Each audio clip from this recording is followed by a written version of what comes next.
Hello and welcome. You're with timesofIndia.com. I'm Akash Dasgupta. Now, in this video today, I'm going to be looking ahead to match number 7 of IPL 2023, which is going to see the Delhi Capitals taking on the Gujarat Titans. Now, this match will be played on Tuesday, the 4th of April. It's a single match day, so the match begins at 7:30 p.m. IST. The toss, of course, half an hour before that at 7 p.m. and it will be played in Delhi. Now, this is the first home game that the Delhi Capitals will be playing this season, which is the 16th season of the IPL. They have already played one match, but that was against Lucknow in Lucknow. Now, when you talk about these two teams in IPL 2023, both of them have played one match each, Delhi and Gujarat, that is, and they've had contrasting fortunes. Delhi began their campaign with a big loss against the Lucknow Super Giants. They lost to them by about 50 runs when they played in Lucknow, whereas the Gujarat Titans, they remember, are of course the defending champions. So they began this season and they beat four-time champions, the Chennai Super Kings, in the opening match of IPL 2023.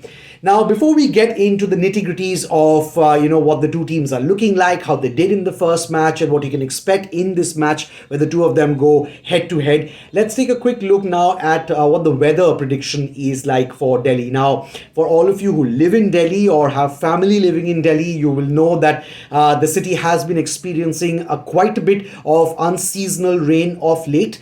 On Tuesday, the 4th of April, again, there is some rain expected, but it is thankfully predicted to happen only in the day. There's about a 25% chance of precipitation during the day, none during the evening, which is really the good news. So rain isn't likely to play spoil sport as far as this match is concerned. The high is going to be around 31, the low is going to be around 19 degrees Celsius. Now let's take a look at what these two teams, what happened to them when they played their first match. Delhi, like I mentioned earlier, they were up against Lucknow, of course, and they lost that match by 50 runs. Now, what really stood out was the way they gave away a lot of runs when they came out to bowl. Delhi won the toss in that match, elected to field first, and then gave away 193 runs after electing to field first. They played with 5 bowlers, the traditional 3-pacer, 2-spinner combination, and there was not a single bowler who had an economy rate of under 7 for the Capitals. Now, if you look at the 3 fast bowlers that they used, there was, of course, Khalil Ahmed, Mukesh Kumar, and Chetan Sakaria. Khalil and Chetan took 2 wickets apiece, but all 3 of them together gave away 117 runs in the 12 overs that they bowled combined together. Are they missing an out-and-out strike bowler? I would say yes. Someone like Jasprit Bumrah, like Mohammad Siraj, or a Mark Wood, who you saw bowling so well the other day when he picked up 5 wickets. They're missing a bowler like that for sure. Akshar Patel, he is one of the spinners, of course, and he will play each and every match for Delhi. We know that. He's a great all-rounder. He's also the vice captain of the Delhi Capital side this time. Remember, there's no Rishabh Pant, so David Warner is captaining the team. I'll talk about Rishabh also in just a bit. But Akshar, if you look at his figures, 1 for 39 in that first match that Delhi played in 4 overs, an economy rate of 9.50. So he'll, of course, want to do much better in this match against Gujarat because Gujarat, of course, are a very, very strong outfit. Now, if you look at Delhi's batting, Prithvi Shaw, of course, opening the batting as expected for Delhi. Ricky Ponting had talked about Prithvi and how they expect big things from him this season, how he can be a big impact player for them. But he really needs to start coming good at the top of the order. In that first match that Delhi played, he made 12 runs off 9 balls that he faced, so he needs a big score. David Warner made 56, he was very good, but he didn't really get the support as such from anyone else. Mitchell Marsh fell for a golden duck. Sarfaraz Khan, who is now the first choice wicketkeeper in the absence of Rishabh Pant, of course, made 4. Riley Russo chipped in with 30, but David Warner will need more help from other quarters as well. The Rishabh Pant factor, of course, it's made a big, big difference to the Delhi Capitals. He was such an integral part of that team. He was not just the captain, but one of the very, very big impact players in that team. Is also the wicket keeper. He's missing. So that, of course, has really offset the balance as far as Delhi is concerned. So they need to regroup very quickly. They already have played one match, so they know where they exactly need to improve, what are the areas of improvement that they need to work on, the team management, the coaching staff, the players, they'll all would have huddled together and tried to iron out as many chinks as possible in their armor going into this next match, considering they've already lost their first game. If you look at Gujarat now their bowling looks good. It's pretty much the same team that won the title last year, with a few tweaks here and there, of course. Shami, Hardik, Rashid Khan, three great bowlers in their ranks. Alzari Joseph bowled well. He took 2 wickets in the last match.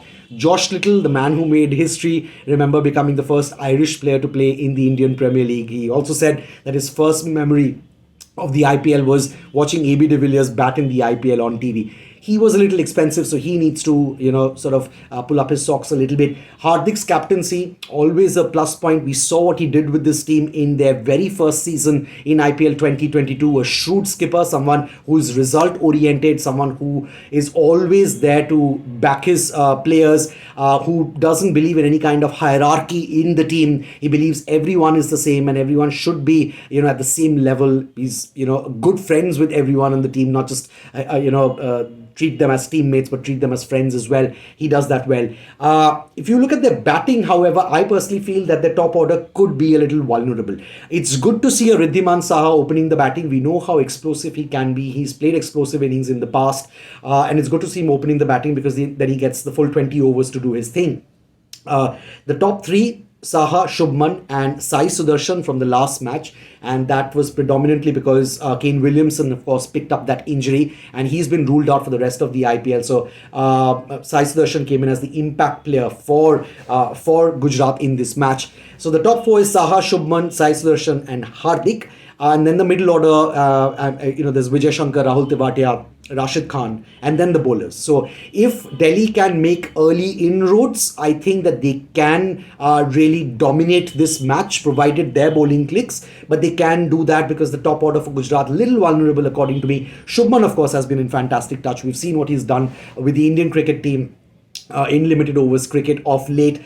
He scored 63 of 36, looked very, very explosive and impactful up top in the first match. And of course, he's got Saha for company as the opener. If these two come good and start going hammer and tongs at Delhi, then of course Gujarat will be on top right from the word go. But Delhi do have a chance if they can strike early. But like I mentioned earlier, they don't really have an out-and-out strike bowler.